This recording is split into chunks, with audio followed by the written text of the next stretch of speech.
Lord, ipanalo mo din po sila. Hindi ko alam kung hanggang saan at hanggang kailan ko kayang magmahal, hanggang sa natutunan kong lumuhod at manalangin para sa ibang tao. Praying for someone is one of the highest forms of love. Marami akong hindi kayang abutin, kaya ang panalangin ko na lang ang aabot para sa kanila. Hindi ako palaging available para tanawin sila, pero ang langit, abot sila saan man sila magpunta.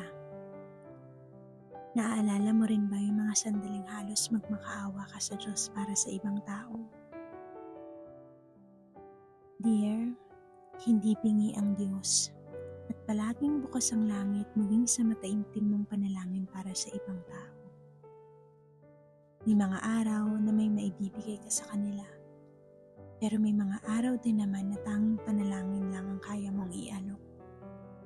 Panalangin na yayakap at aabot sa kanila kahit saan man sila naroroon.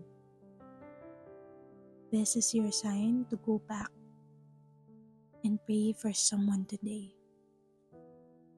With love and prayers, Noel.